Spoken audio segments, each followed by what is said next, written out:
1 teaspoon before bed, and your body starts burning fat while you sleep. Not a pill, not a prescription, 2 ingredients you probably already have in your kitchen. I know what you're thinking. You've heard this before. Some miracle remedy that sounds great until it doesn't work. But stick with me for a moment, because what I'm about to walk you through isn't a wellness trend or a supplement company's marketing pitch. There's actual biochemistry behind this, the same biochemistry that makes one of the most popular weight loss drugs on the planet work. And by the end of this, you'll understand exactly why timing matters, why most people get this completely wrong, and what the single most powerful thing you can do tonight is. Let's start with something that might surprise you. You've probably heard of Ozempic by now. Maybe you've seen the before and after posts. Maybe you know someone who's using it. The results are hard to ignore. People losing significant weight, quickly, seemingly with ease. But if you've also seen what some people call the Ozempic face, that hollowed-out, almost gaunt look, you know there's a cost. Ozempic works through a hormone called GLP-1, glucagon-like peptide 1. When this hormone is active in your system, something remarkable happens. You stop feeling hungry. Your appetite doesn't just decrease, it can disappear almost entirely. You feel full without eating, and when you eat less, you lose weight.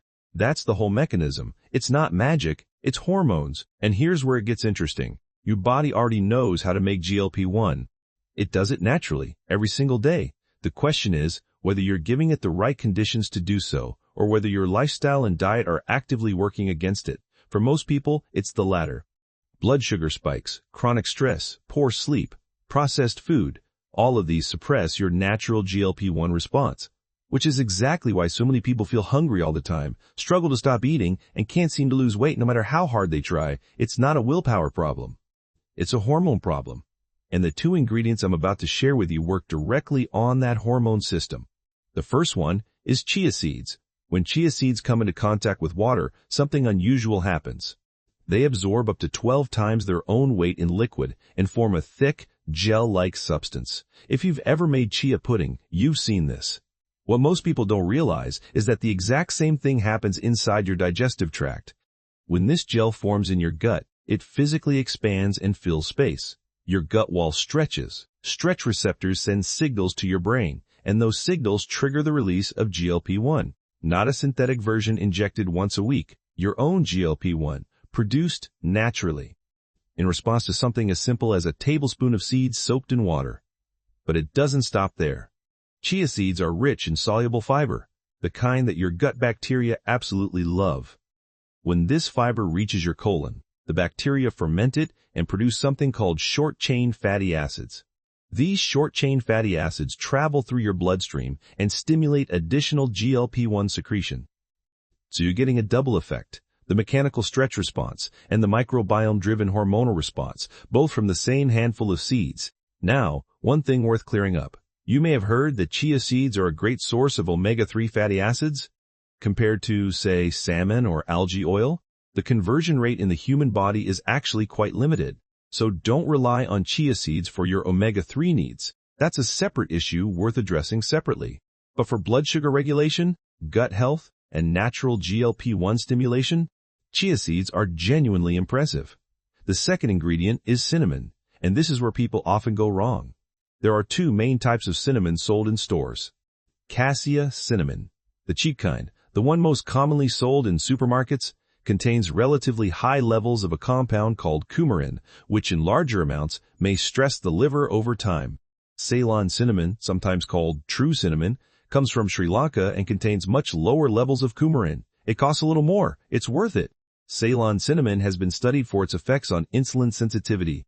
According to research, even half a teaspoon per day may help your cells respond more efficiently to insulin, meaning your blood sugar rises more slowly after meals, and your body doesn't need to pump out as much insulin to manage it.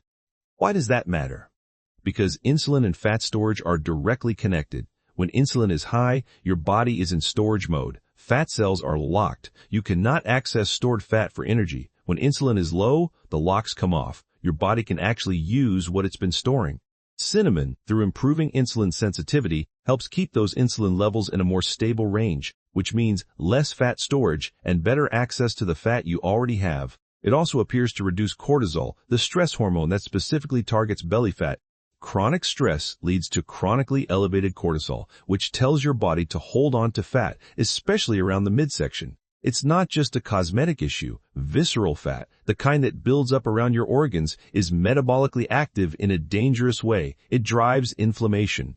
It increases your risk of cardiovascular disease, insulin resistance, and a long list of other conditions you don't want. Anything that brings cortisol down helps break that cycle. Ceylon cinnamon is one of those things. Now, here's the part that most people miss. And it's the reason this drink works best at night, not in the morning. During deep sleep, your body releases human growth hormone, HGH. This is one of the most powerful fat-burning, muscle-preserving compounds your body produces naturally. It promotes fat breakdown. It protects lean tissue. It's essentially the anti-aging hormone that your body has been producing since childhood. And most adults dramatically underestimate how much they're still producing, or rather, how much they could be producing if conditions were right. Here's the catch. Human growth hormone is only released when insulin levels are low. If you go to bed with elevated blood sugar from a late dinner, a snack, dessert, your insulin stays elevated for hours, and your body suppresses HGH release during that window. You miss the fat-burning opportunity that sleep is supposed to provide. This is where the drink comes in. Chia seeds and cinnamon, taken together before bed, help stabilize your blood sugar going into the night. They keep your insulin from spiking. And with insulin low and stable, your body can shift into fat-burning mode during sleep, driven by the natural HGH release that deep sleep is supposed to trigger. That's not a theory, that's physiology. Now let me walk you through exactly how to make this. The quit version, the one that actually fits into a real evening, is simple. Take 1 tablespoon of chia seeds and half a tablespoon of Ceylon cinnamon. Add them to about 300 milliliters of water. Blend it for about 2 minutes. Let it sit for a moment, then drink it about 30 minutes before bed. Blending it rather than just stirring helps break down the chia seeds slightly, which can improve how quickly the gel forms and how well the nutrients are available. A couple of optional additions that some people find helpful. A small pinch of high-quality salt. Your adrenal glands, the ones responsible for stress hormones, often produce more adrenaline overnight if your sodium levels are too low. A pinch of salt may help your body stay calmer through the night and support more restful sleep. A small teaspoon of raw honey is another option. This might seem counterintuitive. Honey is sugar, after all, but the amount is small enough that it provides your liver with just enough glucose to prevent the blood sugar dip that wakes some people up around 3 in the morning. If you find yourself waking at that hour for no clear reason, that dip is often why. Your liver runs low on stored glucose and compensates by producing new glucose, a process called gluconeogenesis, which involves a surge of adrenaline. A teaspoon of honey before bed can prevent that surge. And if you want to go a step further, 10 grams of collagen powder mixed into the drink can help. Collagen is rich in glycine, an amino acid that, according to research, may help reduce nighttime bladder activity. Fewer wake-ups to use the bathroom means more uninterrupted sleep, and more time in the deep sleep stages where HGH does its work. So the full recipe: 1 tablespoon of chia seeds, half a tablespoon of Ceylon cinnamon, 300 milliliters of water, optional pinch of salt, optional teaspoon of raw honey, optional 10 grams of grass-fed collagen. Blend for 2 minutes. Drink 30 minutes before bed. Here's what's actually happening when you do this consistently. Your blood sugar becomes more stable overnight. Your insulin drops. Your body gets the signal to release HGH. Your fat cells, particularly the visceral fat around your midsection, become accessible as fuel. Your gut bacteria get fed. Your GLP-1 rises naturally. Your cortisol comes down. None of this requires a prescription. None of it requires injections. None of it requires counting calories or following a complicated protocol. It requires 2 ingredients, a blender, and 30 seconds of your evening. At the beginning of this, you were probably in the same place most people are, frustrated, maybe skeptical, maybe tired of things that sound good but don't deliver. What I hope you're walking away with now is not just a recipe, but an understanding. Because when you understand why something works, you actually do it. And when you do it consistently, the results compound. Your one action for tonight: buy Ceylon cinnamon if you don't have it. You probably already have chia seeds or can pick them up tomorrow. Make this drink. Give it 2 weeks. Pay attention to how you feel in the morning, your energy, your hunger levels, whether you're waking up at odd hours. Let your own experience be the evidence. Which part of this surprised you most?